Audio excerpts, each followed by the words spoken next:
Hi, I'm Mara Webster with In Creative Company, and I'm so thrilled today to be talking to the team from the new show, Somebody Somewhere. Today we're joined by Bridget Everett, who's an actor and executive producer on the show, as well as Jeff Hiller, cast member, and creators and executive producers Hannah Boss and Paul Thureen.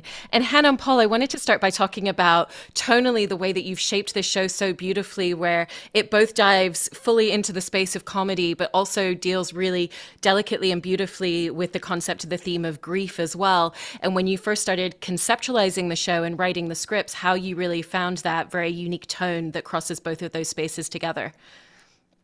That's a great question. And also, nobody has ever pronounced both of our names correctly at the same time. Yeah. So thank you very much. Paul Thureen and Hannah Bose. You nailed it. So I feel I don't even know where to start. But Hannah, Boss? Oh, okay. Well, you're talking about grief. I feel like the show tonally, we shot the pilot in 2019 and it dealt a lot with grief and sort of by the end, I don't want to give a spoiler, but by the end, someone might be singing a little bit somewhere. And that sort of opens her up. And it's sort of,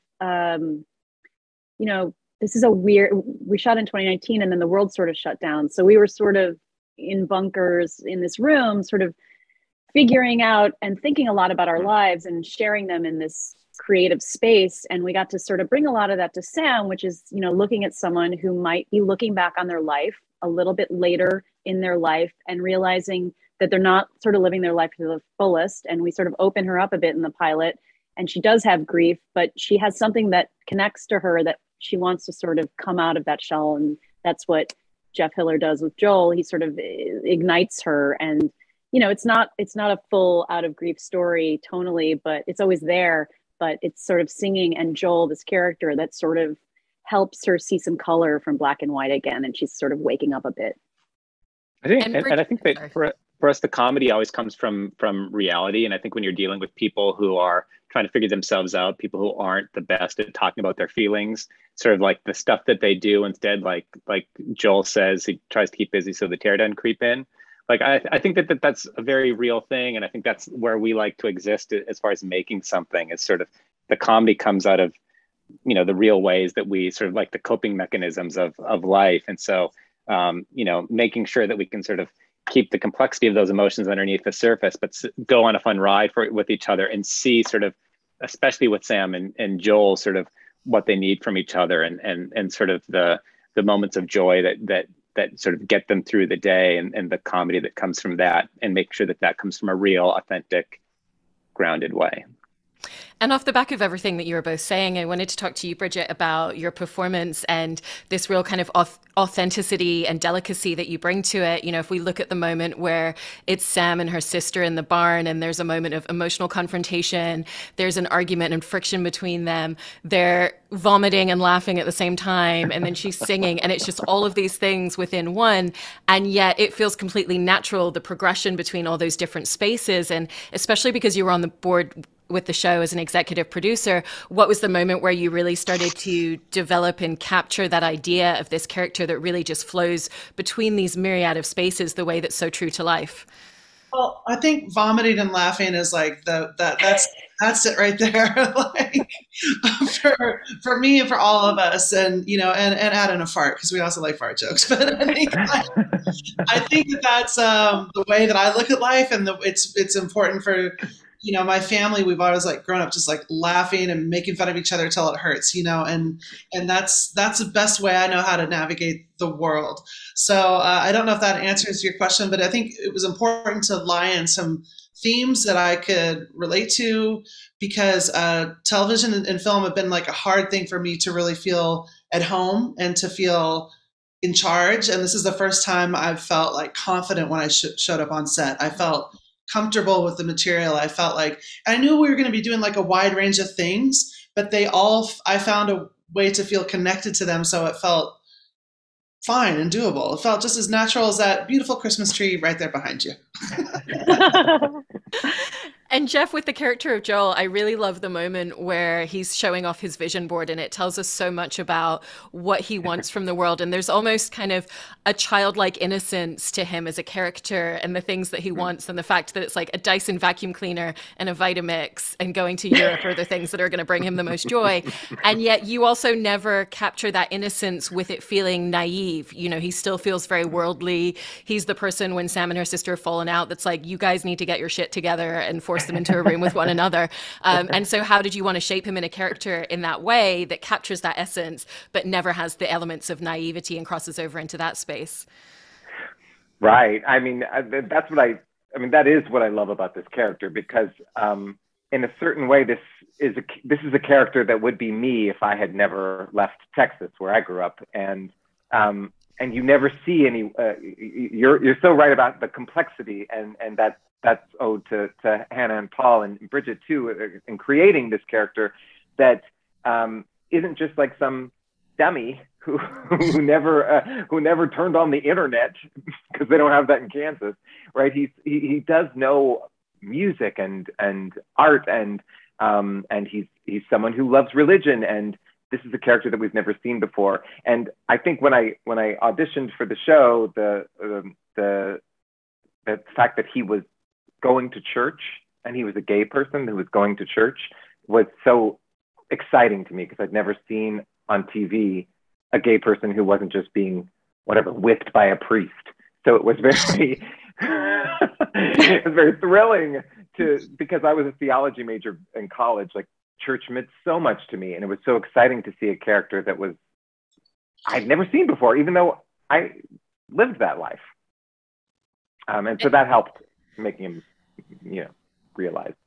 I really love that. And then Hannah, Paul, and Bridget, I wanted to talk about the collaboration in pulling together a lot of details from Bridget's life and from her career. You know, the song about wrapping your pussy around the United States being from her repertoire, the fact that her sister shop is called Tender Moments, being referenced to her band, The Tender Moments, and how you kind of all came together and came up with those like tiny details that lay these little Easter eggs, but also really lend themselves to the story as well.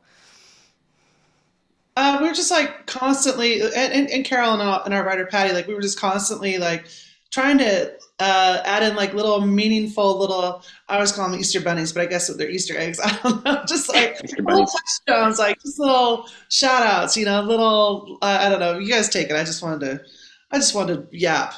Just anything that could come from Sam, like to make Sam more real, to come from Bridget's life, and made it feel more authentic. We were trying to pull those things whenever we could.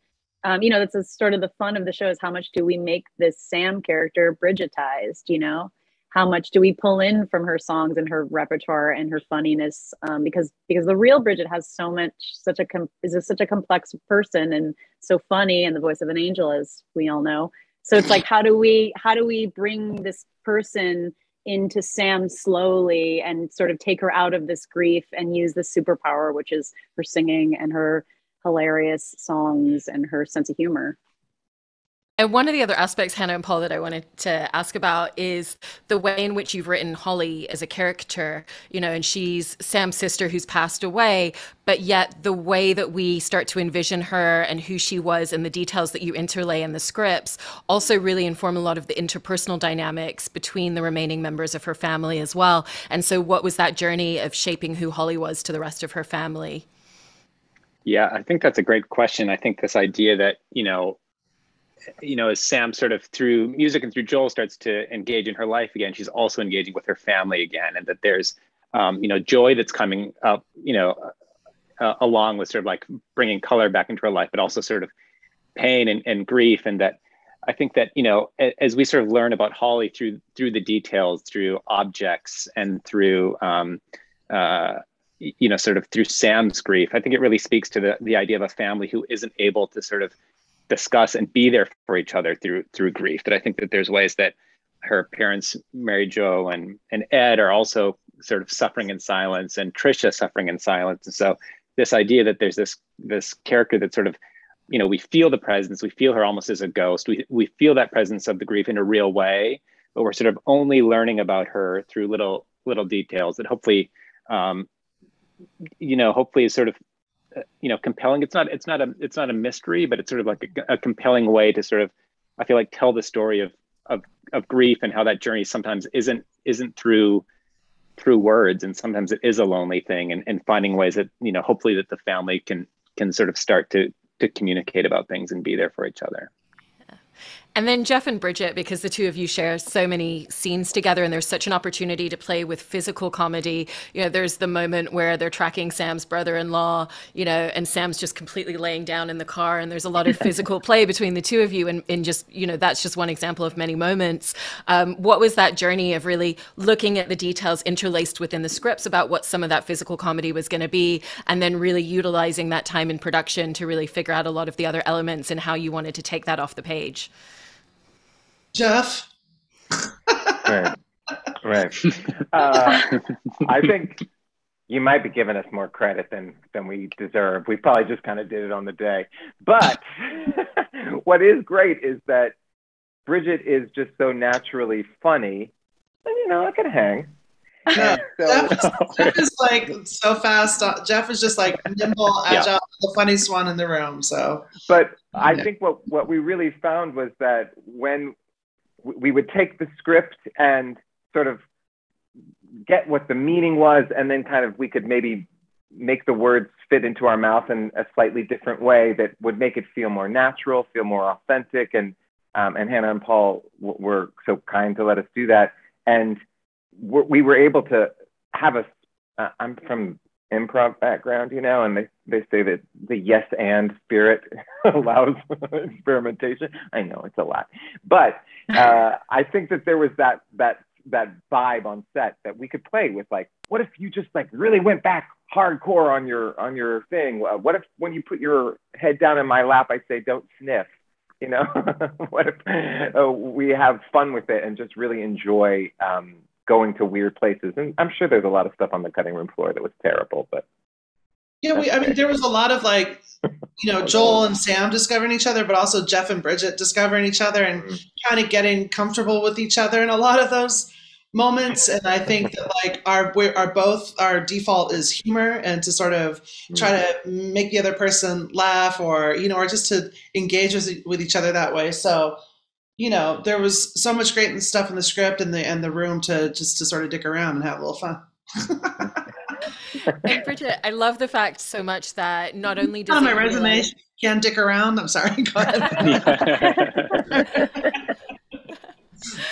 I wanted to talk about your musical moments within the show, Bridget, because I love the fact that it's always in service of character and this arc that Sam is going on. The very first time that she's with Joel and all of his friends and she sings, it's kind of a very introverted, internalized performance. And then the next time that she's in that same room, there's a real confidence. There's also the moments where it's just her by herself as well, or kind of showing her coming out of her shell with her friends on the bus in that final episode. And so you always manage to take your performance to completely different directions and completely different explorations of character within the musical moments. And so I was just interested in hearing a little bit more about how you shaped those.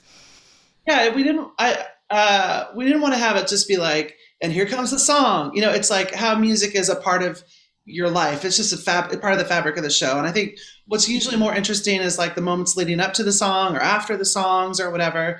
But it's a huge part of Sam, and it's a huge part of me, like how I engage with other people and how I feel connected to the world, and in the different ways. Like sometimes it's going to be wrapping your pussy around America, and sometimes it's going to be very heartfelt and tender. And I'm glad that there was the opportunity to show like different sides of it, and different sides of Sam as she discovers herself. But for me, one of the big parts of the show is that Sam hasn't had singing, and for her, that's like a limb cut off. It's her great love. It's her who she is, and that's how I feel as a person. And so it's a real connective tissue to me, to Sam, and how when you feel the most awake and the most alive is when she's singing and when I'm singing, and the most connected. So it had to be there. We had no choice. And then jumping back to you, Hannah and Paul, I wanted to ask about the script process and the way in which you wrote this, where it's not just about the moments that we see, about the dialogue interchanged between characters, but about those quiet moments in between when there's the conversation between the parents about the mother potentially going to rehab and needing to address that. We don't actually hear the dialogue that they're exchanging because we don't need to, or the moment towards the end where Sam just kind of comes in and we've seen her on the couch the whole time, and her coming into the bedroom again just tells us so much character within that moment. And so how did you make sure that you were always shaping those moments in between and really thinking about not just what you needed to tell us on screen, but also the moments that you could just suggest to us? That's something I think that we've always liked in writing, or the moment, the night before something terrible happened, or the morning after, but not the explicit scene that you see everything that happens. Because I feel like when you think back on life, you're like, I can't believe we all ate together smiling that night before blank. And I feel like that's something that sort of sticks with us in the ways that we tell stories. And we were so lucky that, you know, this collaboration and our executives and Duplass and Carolyn and everyone was sort of on the same vibe to make this world that was super grounded and real, and that we could sort of tell it in our own way. And we got to have sort of fun with the storytelling. You know, it's not exactly structured like other things. And it's sort of fun to see these people that you don't often see in a sort of storytelling way that you don't actually often see too. It gets you to really like learn about people, these characters, in a really nuanced way. I think it's also you need good actors then who get that, who sort of, and I think, you know, there was a real challenge, I will say, with shooting this series, because we were shooting during COVID, and so there were all these, you know, guidelines as far as using locations. So we had to shoot a lot of stuff out of order just because there's not time to sort of cleanse locations afterwards. So sometimes, you know, Jeff and Bridget would be shooting 3 or 4 different episodes in one day. And so when so much of the story is told in sort of those creases between the story beats that normally tell the story, they have to have an understanding of like where they are. And I think that, you know, there was a lot of moments where before, I mean, Bridget was in the room every day of the writer's room and had been working on this. So she was so intimately connected to the material, but still there would have to be some check-ins of being like, wait, what day is this? What just happened? To sort of make sure that we can get those, because those details of the story really rise and fall on these little moments in between, and making sure the tone of it is right. And if those things don't line up, then the story just sort of falls apart. So you just, you know, we were very lucky to be working with incredible actors who sort of were really tuned in to sort of the mood level of storytelling. And with the fact that Paul was bringing up some of the challenges of shooting, my last question that I'd love to kind of come to each of you individually for is about what in essence challenged you the most creatively in the process of making this project. And Jeff, I'm going to come to you first. For me, it was just the waiting. We shot the pilot in October of 2019, and then we got picked up in March of 2020. Rough time to get picked up. And so we didn't actually start shooting the series until 2021. And it was just, I want this so much. I want to just be there doing it. So that was my hard thing. Yeah. What about I could wear a mask.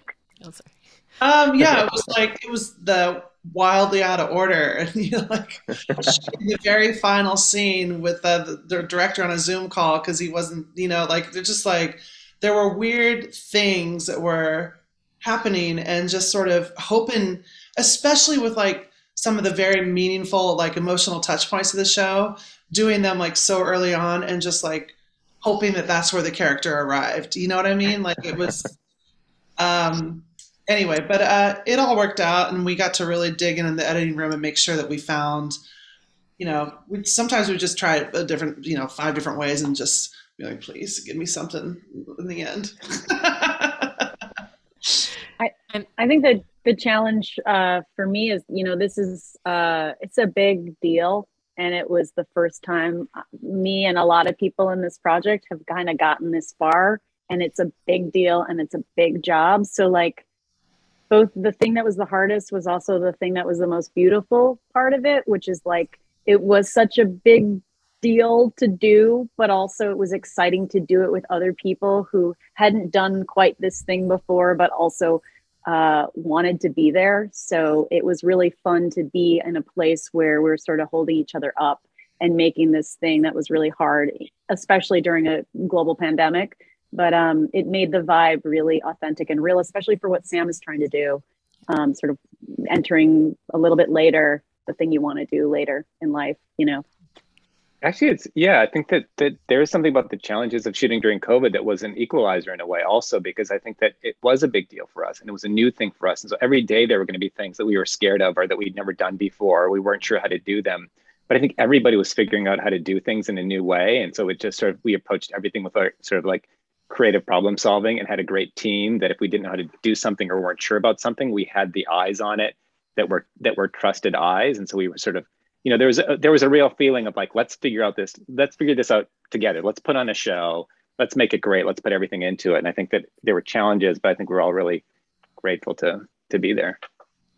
Well, I love everything that you've brought together in the making of this show. And I think tonally, it's something really special. I'm super excited for audiences to see it. And thank you so much for talking about it. Appreciate it. Thank you. Thank you so much. Thank you.